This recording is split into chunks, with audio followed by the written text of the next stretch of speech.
Station master train का time तो सही लिखा था। ऊपर से इतनी ठंड है कि मेरा दिमाग ही जम रहा है। कसम से तबादला लेकर पछता रहा हूँ। तभी स्टेशन मास्टर को एक ट्रेन के हॉर्न की आवाज सुनाई दी। उसने जब सामने देखा तो ट्रेन तेज रफ्तार से धूल उड़ाते हुए आ रही थी। स्टेशन मास्टर भी ट्रेन को आते देख हाथ में हरी लालटेन को हिलाने लगता है। पर उसने तेज रफ्तार ट्रेन के साथ एक और चीज देखी जो ट्रेन की रफ्तार से ही उसके पास आ रही थी। स्टेशन मास्टर, ये क्या बला है जो इतनी तेज रफ्तार से ट्रेन के साथ दौड़ रही है? अरे, यह तो मेरे ही तरफ आ रही है।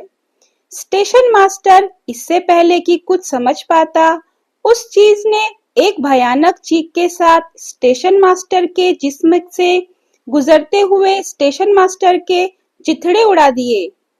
24 साल बाद अनुज पूरा स्टेशन ही शमशान की तरह सुनसान पड़ा हुआ है। ना आदमी है और ना कोई परिंदा, बस यही एक इंसान दिख रहा है। जरा पूछूं तो कि मेरी ट्रेन किस प्लेटफॉर्म पर आने वाली है? अनुज, सुनिए भाई साहब, ये मुंबई जाने वाली ट्रेन किस प्लेटफॉर्म पर आएगी? हेलो, सुनो भाई साहब, आप सुन तो रहे हैं ना? कोई जवाब ना आने पर अनुज उस शख्स के और करीब गया, लेकिन उसने जो देखा उसे देख उसके पैरों तले जमीन खिसक गई। वह शख्स अपने हाथ को लहूलुहान कर स्टेशन पर लिखे नाम को काटकर उसकी जगह मौतपुर लिख रहा था। यह देखकर अनुज बहुत ही घबरा गया, क्योंकि वहां उन दोनों के सिवा कोई भी नहीं था। और ऊपर से वह शख्स इतनी डरावनी हरकत कर रहा था।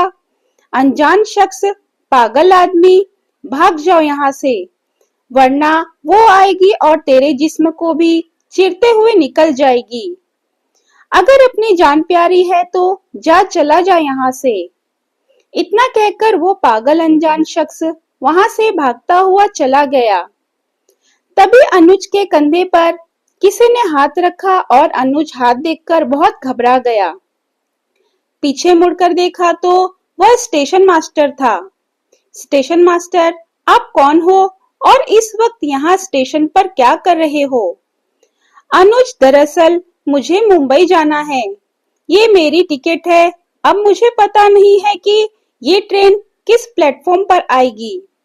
क्या आप मुझे बता सकते हैं? स्टेशन मास्टर, अच्छा, तो तुम वो पहले यात्री हो जो 24 साल बाद इस स्टेशन से अपनी ट्रेन पकड़ोगे। अनुज, 24 साल बाद ये क्या बोल रहे हो आप? स्टेशन मास्टर, हाँ, क्योंकि इन 24 सालों में इस स्टेशन पर एक भी ट्रेन नहीं रुकी, और अगर रुकी भी तो उसने किसी को जिंदा नहीं छोड़ा। अनुज, ऐसा क्या हुआ था 24 साल पहले और कौन लोगों को जिंदा नहीं छोड़ेगी? स्टेशन मास्टर साहब, मुझे बहुत डर लग रहा है। आप ये क्या कह रहे हैं? स्टेशन मास्टर, डरते क्यों हो? उसने अपना इंतकाम ले लिया है। अब वो किसी को नहीं मारेगी। चलो, मैं तुमको इस स्टेशन की कहानी सुनाता हूँ। और वैसे भी तुम्हारी ट्रेन आने में अभी बहुत वक्त है। अब सुनो कहानी। तो आज से 24 साल पहले एक स्टेशन मास्टर था जिसका नाम मनमोहन था। मनमोहन, बेटी लक्ष्मी, आज फिर से तेरी वजह से लेट हो जाऊंगा मैं। रोज तू ऐसा ही करती है। लक्ष्मी, पिताजी, बस 1 मिनट, पहले आप ये स्वेटर पहनिए और फिर मफलर भी, क्योंकि बाहर बहुत सर्दी है। अगर मैं न रहूं तो आप 2 दिन में ही अपनी तबीयत खराब कर बैठ जाएं। मनमोहन, हाँ हाँ, देख रहा हूँ। तुम बेटी से धीरे धीरे मेरी माँ बनती जा रही हो। तुम तो शादी करके अपने घर चली जाओगी, मगर मुझे तो अकेला ही रहना है। लक्ष्मी, मैं कहीं नहीं जाने वाली, आपको छोड़कर पिताजी। और अगर किसी ने मुझे आपसे दूर करने की कोशिश भी की ना, तो मैं उसका खून पी जाऊंगी। मनमोहन, तेरा गुस्सा हमेशा नाक पर ही बैठा रहता है। पता नहीं अपने पति का क्या हाल करेगी तू। चल, अब मैं चलता हूँ। मेरी ट्रेन आने वाली है। अगर टाइम से सिग्नल नहीं दिया तो हजारों पैसेंजर खामखा परेशान हो जाएंगे। ट्रेन के कंपार्टमेंट में सुरेश, यार अमन घंटों से ऐसे ही चले आ रहे हैं। क्या बकवास ट्रेन है ये। हम तीनों के अलावा और कोई नहीं है पूरे कंपार्टमेंट में। राहुल, हाँ यार अमन, तू बिल्कुल ठीक कह रहा है। पूरे कंपार्टमेंट में मैं सिर्फ सुरेश और हम दोनों ही हैं। अरे जब अकेले ही जाना था तो गाड़ी से ही आ जाते। ये ट्रेन में खटर खटर करते हुए जाने की क्या जरूरत थी। अमन, अरे चुप बैठो तुम दोनों। बहुत सुन ली तुम्हारी। जिन लड़कियों से बात करी थी साथ चलने की, वो तो आई नहीं, तो इसमें मैं क्या कर सकता हूँ। सुरेश, लड़कियां साथ नहीं आई तो क्या हुआ, रास्ते में किसी को उठा लेंगे। वैसे भी तेरा बाप मिनिस्टर है, फिर किस बात की टेंशन है तुझे। अमन, अच्छा रुको मैं करता हूँ कुछ इंतजाम, सबको मजा आ जाएगा। इधर स्टेशन मास्टर अपना खाना और कपड़े ले जाना भूल जाता है, इसलिए लक्ष्मी घर से खाना और कपड़े लेकर स्टेशन की ओर निकलती है।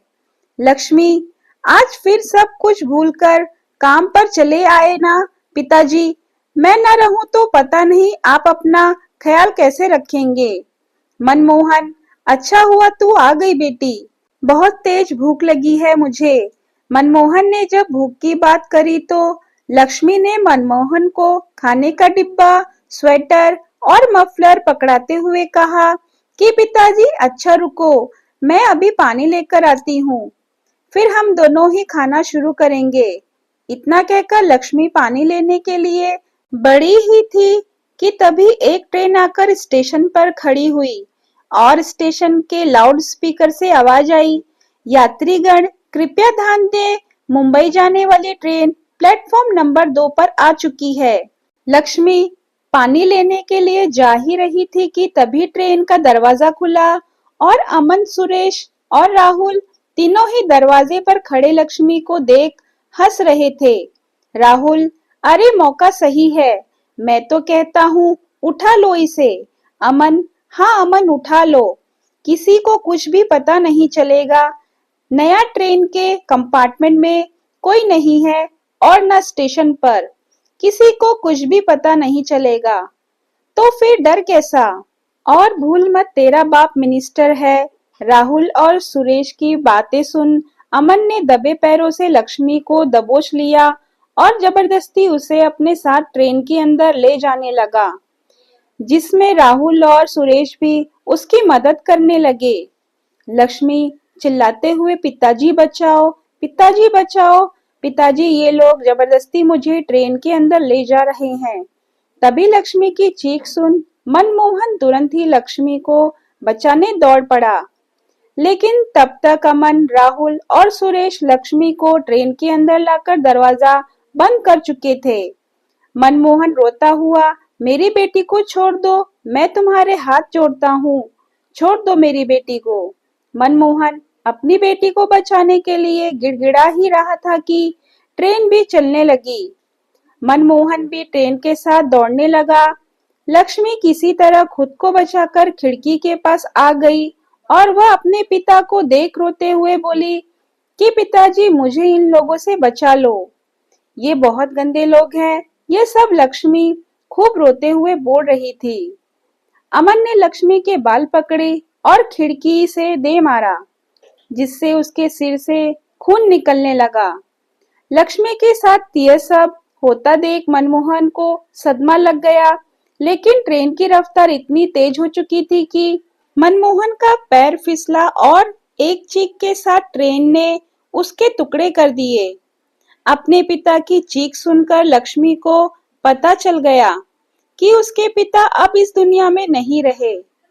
उसने थोड़ी सी हिम्मत दिखाई और अमन का मुंह नोचकर वो दरवाजे पर आ खड़ी हुई और उन तीनों से कहा, लक्ष्मी, जिस तरह तुमने मेरी दुनिया उजाड़ दी है, मैं भी तुमको मिट्टी में मिला दूंगी। याद रखना, मैं जब तक तुम लोगों के खून से नहीं नहा लेती, मेरी आत्मा को शांति नहीं मिलेगी। यह कहकर लक्ष्मी ट्रेन से कूदकर अपनी जान दे देती है। अनुज, पर आपने तो कहा था कि लक्ष्मी ने अपना बदला ले लिया है, मगर उसने तो ट्रेन के आगे कूदकर अपनी जान दे दी थी। फिर उसका बदला कब पूरा हुआ? स्टेशन मास्टर, लक्ष्मी की मौत के बाद उसकी आत्मा इस स्टेशन से गुजरने वाले ट्रेन का पीछा करती है और जो भी उसके रास्ते में आता है वो उसके चिथड़े उड़ा देती है। इस डर से पैसेंजर ने यहाँ उतरना बंद कर दिया और धीरे धीरे ट्रेन भी इस स्टेशन पर नहीं रुकती। लेकिन फिर उस ऊपर वाले ने अपना इंसाफ दिखाया और 24 साल बाद फिर से वो तीनों इसी रास्ते से मुंबई जा रहे थे। लक्ष्मी, आज मैं खून से नहाऊंगी, तुम तीनों की मौत से नहाऊंगी। आज वो दिन आ ही गया। तुमने मुझे बर्बाद कर दिया था, मेरा सब कुछ छीन लिया। मैं अब तुझे जिंदा नहीं छोड़ूंगी। थोड़ी ही देर में लक्ष्मी ने राहुल और सुरेश की गर्दन को उसके धड़ से अलग कर दिया और वह दोनों तड़प तड़प कर मर गए। लक्ष्मी ने जिस भयानक तरीके से राहुल और सुरेश को मारा था, वो देखकर अमन की रूह कांप गई। वो तुरंत लक्ष्मी की आत्मा के सामने गिड़गिड़ाता हुआ बोला, मुझे मत मारो, मुझे माफ कर दो। मैंने अपने दोस्तों के बहकावे में आकर बहुत बड़ी गलती कर दी थी। मैं अपने गुनाह के लिए बहुत शर्मिंदा हूँ। मैं बस अपने पापा को ढूंढने जा रहा था। अगर पता होता कि तुम मेरी मौत बनकर मेरा इंतजार कर रही हो, तो मैं कभी इस रास्ते से नहीं गुजरता। लक्ष्मी, मुझे पता था कि तू अपने बाप को ढूंढता हुआ इस रास्ते से जरूर गुजरेगा, इसलिए मैंने तेरे बाप को पहले से ही अपने पास रखा हुआ है। वो देख तेरा बाप। अमन ने जब लक्ष्मी की नजरों को पीछा किया तो उसे अपने मिनिस्टर पिता को देखा, जो अपने बाहें फैलाए अमन को गले लगाने को तैयार थे। लक्ष्मी, जिस तरह मेरे पिताजी मुझे तड़पता हुआ देखकर मर गए, उसी तरह तेरे पिताजी भी तुझे तड़पता देखकर मर जाएंगे। अपने पिता को बाहें फैलाए देख अमन उनके गले लगने ही वाला होता है कि लक्ष्मी अमन के जिस्म से तेजी से गुजरते हुए निकलती है, उसके जिस्म के चिथड़े उड़ाते हुए उसे फाड़ देती है। इतनी भयानक मौत देखकर अमन के पिता की चीख निकल जाती है और वो पागल हो जाते हैं। अनुज, तो वो जो पागल मैंने देखा था, वो अमन का बाप मिनिस्टर था। स्टेशन मास्टर, हाँ वो पागल अमन का बाप ही है। अभी ये सब छोड़ो और अपनी ट्रेन पकड़ो, रात बहुत हो चुकी है। अनुज उसी वक्त ट्रेन पकड़ता है और मुंबई शहर के लिए निकल जाता है। दोस्तों, अगर आपको मेरी वीडियो पसंद आए तो वीडियो को लाइक, शेयर और सब्सक्राइब करना ना भूलें और कमेंट बॉक्स में अपने कमेंट जरूर करें।